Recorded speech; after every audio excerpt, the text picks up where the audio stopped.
So I'm going to start off talking about the goals and objectives of Social Security Fund. It's important that we understand exactly why the fund was started 45 years ago and what it hopes to achieve today. We talk about the past, we talk about the future, and we believe that there are simply four ingredients, just four things that if done well and revised from time to time, will ensure long-term sustainability. And I stress here in red where we cannot postpone reforms any longer. We've been here before, we've talked about it, and it's so refreshing to hear the Prime Minister this morning and the Chair Lady talk about the importance and the willingness, the preparedness to do what it takes to make sure that we save the fund for your children and grandchildren. And the final point is a brief discussion on self-employed. If you think about the labor market, more and more we have people moving into their own employment. They're becoming self-employed, but they choose not to contribute. They figure they're not getting old, they're not going to get sick, right? And they're going to make enough money to fend for themselves. It doesn't happen that way in the real world. And when they get old and they only have one child or two children, right, they're going to depend on the children or the child, the neighborhood, and the state to provide for them. So we have to find a way to get them in, and we believe we found a solution to do that. So if we look at Social Security in the broadest context, and the ILO came to the Caribbean in the 1960s, and they gave us this European-style system to protect workers and their families. And we like to define the goals in two forms, what we want to achieve and what we want to avoid. So whenever we're going somewhere, it's where we want to go and where we don't want to go at the same time.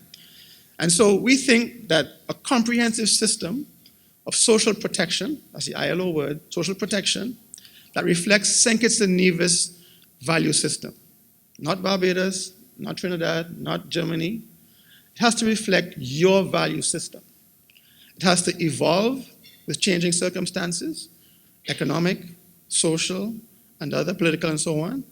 And finally, as an organization who deals with customers, it needs to be good at customer service, right? So comprehensive social protection system works well for St. Kitts Nevis as St. Kitts Nevis evolves and provides great customer service. And the three key words that we look at when we talk about the future. We need to have adequate benefits to ensure that people can live. We need to have affordable contributions to ensure that employers and workers can afford what it takes to provide those benefits. But at the same time, we need to have a system that's sustainable. But if you think about those three things, affordable benefits are going to come with a price. So the more you want as a benefit, the more it's going to cost as a contribution. Of course, employers don't want high contributions. Workers don't want high contributions. So we have to balance the two. And we also have to think about the future and sustainability. If you think about, Donovan mentioned a while ago, the number of countries per pensioner is falling. If you think about a household with 10 children, it's not difficult to take care of mommy and daddy who have no pension when there's 10 of you, right? One bring food on Sunday, one pay light, one pay phone, and so on. When you have two children, the cost burden is shared only by two. The same applies for the state in taxes. It applies for the fund as contributions and benefits, and applies for the family. And so what we're trying to avoid in the whole program going forward is, of course, the fund never being exhausted. That's number one. The second thing is not having to charge our children and grandchildren double or triple what you're now paying for and them getting less. And as you'll see later on in Barbados today, the rate is 18.25%, what you're now paying 11% for. And they may even go up in Barbados, given the state of their fund. And the third point I mentioned earlier is self-employed people. We really should be concerned about more and more self-employed people not having an income in old age. But I want to start with a sad story, and this is a true story in Antigua, our neighbor in Antigua, which is really the first fund that has suffered, the worst case scenario of any pension system. And there are two things. On the left-hand side is a memo that the director released in September 2021, saying that pensions would be late, right? They blame COVID and they blame slow economic period of time, but it really was a historical behavior of governments not paying contributions on time. The fund essentially has no cash, and they depend on money coming in yesterday to pay benefits today, and they weren't able to pay pensions in September. The next story on the right-hand side is a True Observer newspaper article that speaks of a man who went on pension day to his bank account. There was no pension money in his account. He was hungry. So he went to Social Security, whatever, and asked them when, and they said, we don't know when you're going to get it paid. He was hungry. He went to the supermarket, and he had a few dollars. He picked up tomato paste, saltfish, and one other item. He went to the register and only paid for the for tomato paste and the other item. Saltfish is in his jacket. Security caught him, they arrested him, took him to court, and told the magistrate, I was hungry, pension money wasn't there. I'm sorry, I was wrong, but I had no other choice. She gave him a slap on the wrist, told him don't do it again, and he went on his way. But this is real, right? In St. Kitts Nevis, we never want to get here. We don't want to get close to being a point where we're not sure where we're going to pay pensions from next month. And so we have to do those things required to avoid us getting there in the future. There's no crisis today. The fund is still relatively strong. You have the second largest fund in the OECS. And I'll mention, Mr. Prime Minister, back in 77, 78, when the fund was first started, two great decisions were made here in St. Kitts Nevis. Those schemes who had NPF before, most of them reduced their contribution rate and left their age the same. Here in the Federation, you increase the age from 60 to 62, and the rate was kept at 10%. And that is why the fund is so large compared to St. Vincent and Grenada and Dominica and others. So what we see on the screen here right now are critical things that show what the trend has been and what it's likely to look like in the future. So the graph on the left shows two lines. The black line is the contribution rate. Right? So 10 at the beginning is now 11 for the last 40 years. The blue line is the cost of benefits relative to wages. Right? So in the early days, there were very few benefits to pay, and therefore costs were small, and therefore the space between the black and the blue was surplus. All that money was invested, and it has now grown to $1.7 billion. However, we see 6 years ago, the blue line passed out the black line, and ever since, it's been above the 11% rate. So we're now spending 16% of wages, but we're only collecting 11. Investment income fills some of the gap, but for the very first time last year, total income was less than total expenditure. And therefore, we're now at a point where we're dipping into our reserves, dipping into our savings. And if you think about your own family, if you keep dipping into your savings, eventually it's going to run out. On the right-hand side, we see the reserve expenditure ratio, which is the size of the reserves, $1.7 billion, relative to annual payout of $140 million last year. So what we see again is a downward trend where the size of the reserve is shrinking relative to a growing expenditure. And if you can imagine the next 5, 10 years out, that line will keep going down and down if nothing is done. I mentioned the $1.7 billion that the fund has, and as we see here on the left-hand side, we have a lot of money, which hopefully you invested and get a good rate of return. As you see, rates of return have fallen significantly over the last 10 years. And the simple question is why? If we look on the right-hand side, we see that the fund is heavily invested in deposits. Just over half of the fund is in short-term, one-year deposits. And most of them is in one single institution. When you have short-term money back in long-term liabilities, when interest rates drop, all your money is now invested at a short-term rate. Okay? So what we have is that we have a very heavy concentration of investments in one currency, in one small island or federation, 50,000 people, right? And a lot of it in one single bank. And a lot of it in one type of instrument, short-term deposits, which is not appropriate for long-term pension funds. And that's why we have that fall in interest rates the last few years. So if we look at the future, and this comes from the actuarial review that was done in 2021, tabled in Parliament, on the website for all to see, we see that the projections are that the number of contributors will probably increase slightly again, but eventually start going down. As the country matures and as the economy gets more efficient, there'll be not much more people working. However, pensioners are going to keep increasing. They are living longer as well. And so the difference between, the ratio between those putting in and those taking out is going to fall. The projection is that we did 3 scenarios, that the fund will be depleted if nothing is done in the late 2030s or early 2040s, right? That's 18, 20 years from now. Most of us can remember where we were 18, 20 years ago. Right? So it may sound like it's far, and you may say, well, I'm 60 or I'm 50, and if I should be safe, and so on, right? But it's going to affect people, either yourself, your children, definitely your grandchildren. And the other scary thing is that if you look on the right-hand chart, that the difference between the cost of benefits, which is the green line, and the contribution rate is growing and growing. So we are seeing 28, 29% as a cost of the system 20 years from now compared to the rate of 11% you're taking in today. That gap has to be filled from somewhere else. And so what this graph shows, if you look at the total cost of expenditure as the top line, this is how that money could be funded. And so right now, the blue is contributions, insufficient to meet expenditure. The yellow is investment income, which by itself with contributions is also insufficient last year to meet expenditure. And again, once you start dipping into your assets, that green section, you're going to erode all your savings, and eventually you have no savings, and you live day to day, and that gap has to be filled from somewhere. Extra contributions, don't pay benefits, government give you a subsidy, or some other way. So I'm sure you could agree with me that on the current trajectory, as it's designed today, with a contribution rate of 11% and the benefit rules that we have in place today, that the fund is certainly not sustainable.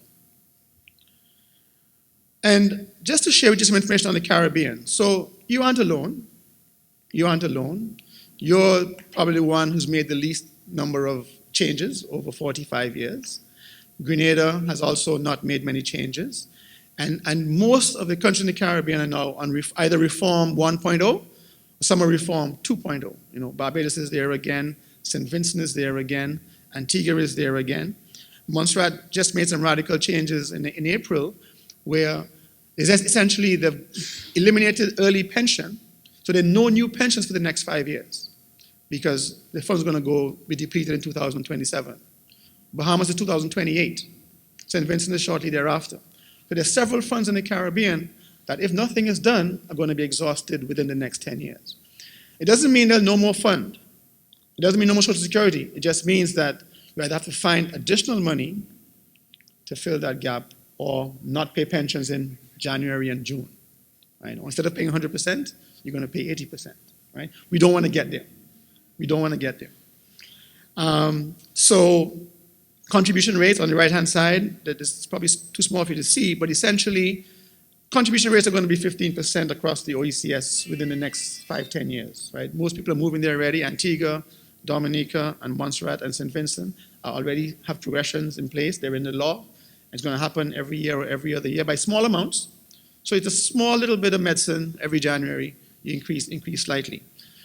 Barbados, as I mentioned earlier, is 18.25% already. Only the BVI is down below 10%, and they're 8%. But Anguilla will have to increase soon. St. Vincent will increase soon. St. Lucia is the strongest fund right now in the OECS. In terms of pension age, so St. Kitts, Nevis, and Grenada are the only two who have not changed since inception. Right? St. Kitts is still at Nevis at 62 still. Grenada, Guyana, Trinidad at 60. They haven't changed either. They're not OECS. Moving to 65, Antigua, Barbuda, and St. Vincent. Everybody else is already there. And Prime Minister, I can promise you that political ramifications are small. If education is done properly. I'll tell you a story. In Barbados 2004, they made some major reforms. The rate was increased from 14% to 18%. The age was from 65 to 67. And guess what? They passed the reforms in December. Elections were in April. And there was no discussion of Social Security on the campaign trail. Why? Around the table was everybody. Government, opposition, labor, unions, old and young. It wasn't an issue.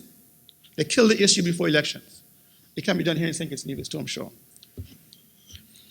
All right, so what can cause a fund like ours, $1.7 billion, to go to be sustainable? And there are 4 reasons here I mentioned. I think most of them already. The Prime Minister already mentioned the last one. But he sees the can, right, and don't want to kick it, right? So we're going to deal with that. So demographics. We really can. As I mentioned, we're having fewer children. Families are getting smaller and smaller. And therefore, for the fund, we project, even smaller and smaller number of people paying in for those taken out. I already mentioned all the eggs in one basket is a small basket, right? 50,000 people, a couple of banks left in the country. Right? We need to find a way to diversify that portfolio. We in a hurricane zone, we've seen COVID, we see volcano. You've been fortunate so far. You really haven't had any major devastation in the last probably 30, 40 years. Hopefully it doesn't happen, but we know where we live, right? So having eggs or having investments in different areas that face different risks makes it more sustainable in case of disaster locally. The third point here is no guidelines. So the actuary comes in, as we heard from the acting director, every 3 years, makes recommendation, report goes to the minister, it goes to parliament, and nothing really has to happen, right?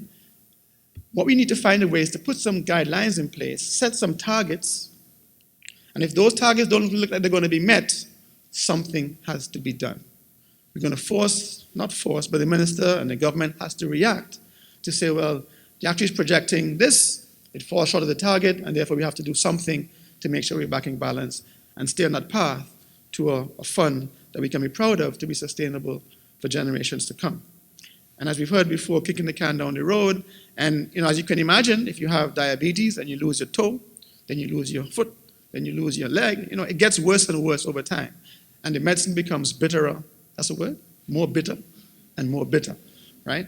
So we have to act sooner rather than later. As I mentioned, so these 4 ingredients. So we really believe that there are only 4 things, they're big things, but there are 4 things. Healthy and growing economy, that's number 1, right?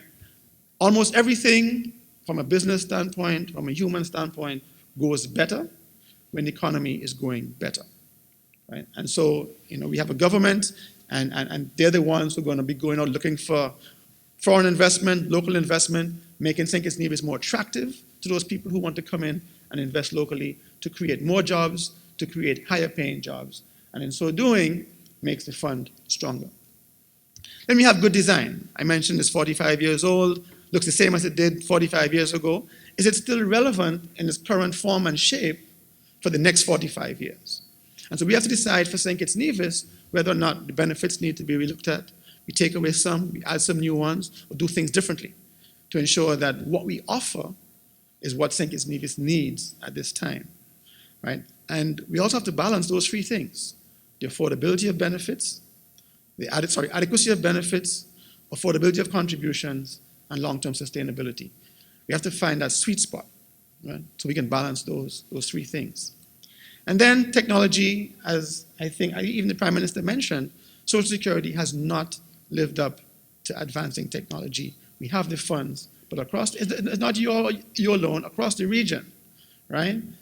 LIAT, banks, water companies, who government run for the most part, you can pay online, you can do things, and see your account.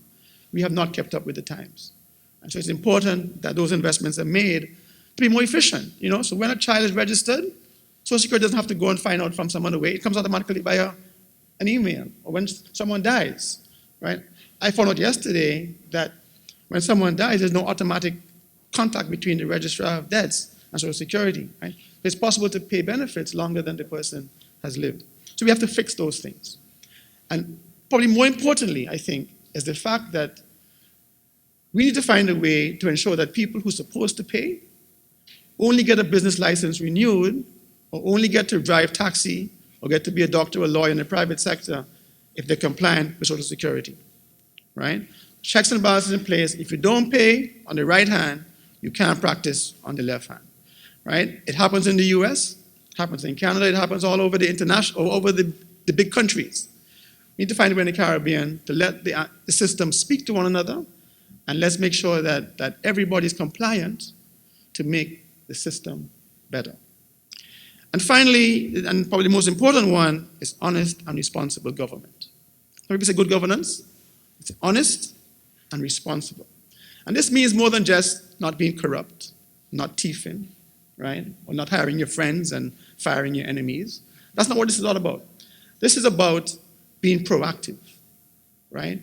Listen to the experts and making those tough decisions that are needed to ensure that we're going to have a safe fund or a safe country for the next 30, 40 years. And when I say government here, this is not only for the Prime Minister and his cabinet. This is for Social Security Board. It's for the management team, right? That each person, whatever role you fill, needs to be honest in what they do, be proactive in your decision making, and be responsible in the recognition you make going forward to the next level. So when it goes before cabinet, it's a no-brainer because you've done your homework, you've called in the experts, and now it's just a matter of pulling the trigger to get it done. So these four things together, we really believe, can make a difference as you go forward to make the fund stronger. And so right now, we're working on 4 policies within the organization to set those guidelines, set those targets, and set those priorities and responses, right? So there's a benefits policy I mentioned. It's been 45 years. Let's review all the benefits. Make sure they're all relevant today. The funding policy. Do we want the fund to be at least sustainable for 30 years, 40 years? The reserves never fall below 3 or 4 times expenditure. What is our target? Where do we really want to see ourselves 20, 30 years from now? There's a risk policy, right? We talk about risk all the time. And what do we do when things happen? You know, COVID happens, hurricanes happen. People try and steal from the system. We need to find ways to react and respond to things that could go wrong. And an investment policy I mentioned a while ago, a lot of the eggs in one basket. And we need to find a way to gradually move those monies out of those short-term deposits into longer-term instruments, with some hopefully outside of the Federation. And the final point here is just do it. You know, Michael Jordan came a long time ago with a little swoosh and said, let's just do it. We need to find a way to just do it, Mr. Prime Minister. Just do it. So in terms of the reforms, and I'm almost done, we have time to chat afterwards and have questions and discussion. It's not easy, right? And the reason we've been here before and we're here again is because it is not easy to make these changes. The changes are going to hurt many people. And there aren't many choices we have. If you think about your own house, if you don't have enough money for the next 5 years, you have 2 options. You raise what comes in, you decrease what goes out. That's really all you can do. But within those 2 things, we have a few choices. So on the income side, we can have a higher contribution rate. That's a no-brainer. Increase the contribution rate, more money comes in. Invest differently and get higher investment earnings. That's a little more difficult, not as big, but it's possible to get, as opposed to get 3%, you get 5%, depending on the market and where the money is invested. And the third one is government injection. And a lot of us like to say, let government pay, right? Government will fall in if we're in a jam. But we have to remember who government is. Government's money only comes from one set of people, and that's you, as taxpayers, right? So whether Social Security raise their rate to 20%, and there are no new taxes, or they stay at 11 and government raise taxes up from where they are now and adds this, the difference is still coming mostly from you as residents here who pay income tax, not property tax, you pay VAT and so on and so forth, right? So government is really not a solution. It should come from the economy, from the workers, from the employers, and the earnings that you have on the money that's been saved for the last 45 years. On the expenditure side now, again, we only have about 3 options. Number 1 is a smaller new pension.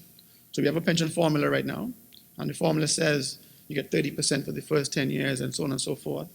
Let's revise the formula to make it more equitable, right? Right now, what I remember, the average person who pays contributions for 10 years and qualifies for a benefit gets their money back in 3 years. That's a good deal. 40-year contributor gets their money back in 10 years. That's still a good deal. We cannot sustain a system when everybody gets their money back before they die, right? Some people have to die first and leave some gravy for those who live till 100, right? So we have to find a way to reduce the generosity of the pension formula. And I'll tell you too, the way it's designed right now, again, it was good 40 years ago when the scheme first started, 45 years ago. So the people who are already 55 and 50 got a chance to get a good benefit when they turn 62. That's no longer required. So the person who comes from St. Vincent or from Guyana or Jamaica to work in St. Kitts Nevis at age 50, and they work for 12 years, gets a jackpot because of how the formula is still designed today. True story. I was on a call the other day with a guy from Turks and Caicos. As an Englishman, he said he worked 30 years in England, then came to Turks and Caicos. His pension after 12 years in Turks and Caicos was bigger than his English pension after 30 years. The system was designed for 45 years ago and has not been reformed enough to make the benefits relevant and consistent with the contribution. We need to fix that. Secondly, start pensions later. That could mean two things. One, we just change the age.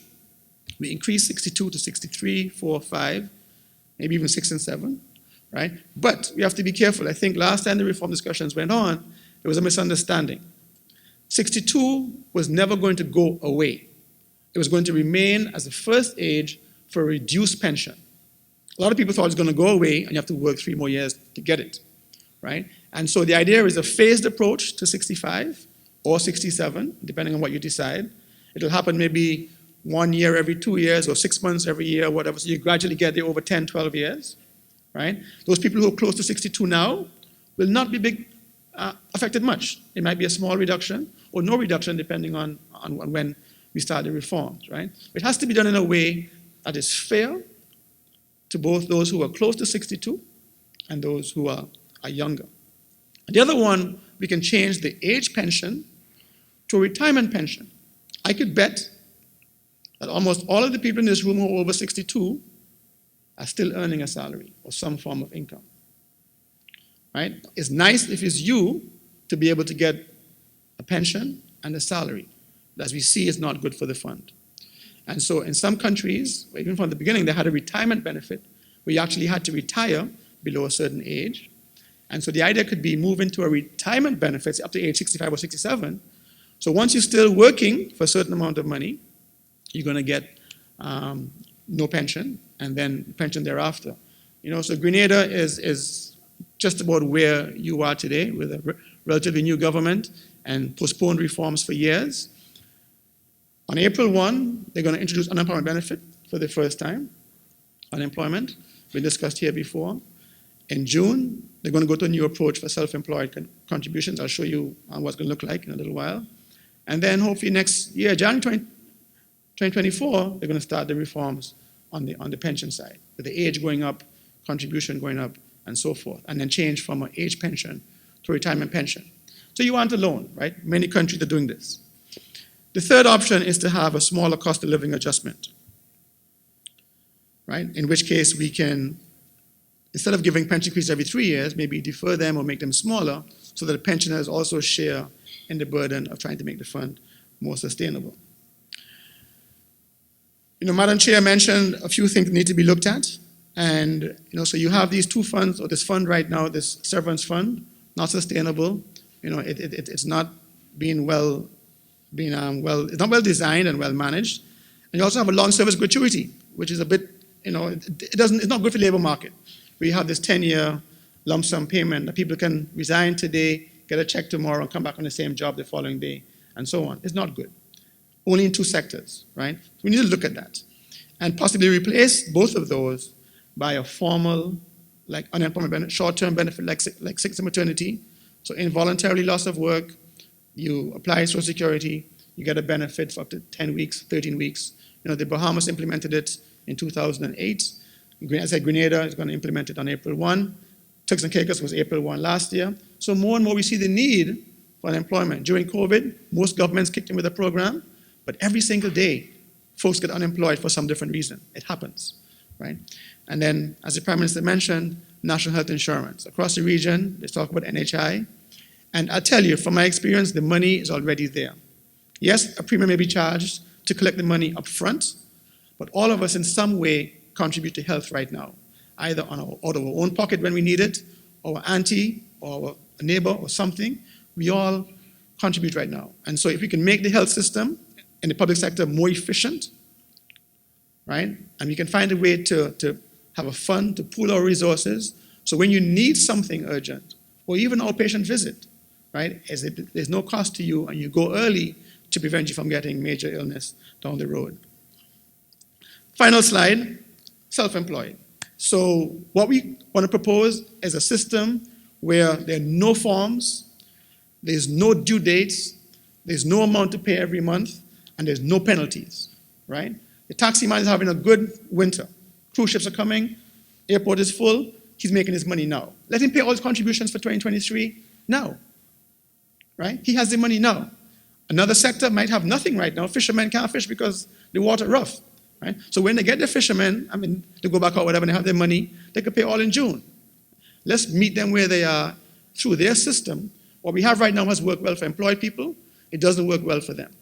So the proposal is, let them contribute throughout the year. And at the end of December, we're going to convert whatever they contribute in dollars and cents into what Social Security needs, weeks and wages, right? So they can qualify for the same benefits, and they can live their life, and they can pay their contributions on their phone at midnight in their pajamas whenever they wish. And so I'm going to stop there. And so as we see the theme for the discussions and for the anniversary is to transform. We heard innovation from the Prime Minister. You heard reform from me, and thrive. Right? We really want to continue to grow the legacy of what happened 45 years ago, and ensure that you can tell your children and grandchildren that we're going to secure this fund for their livelihoods for many years to come. Thank you very much.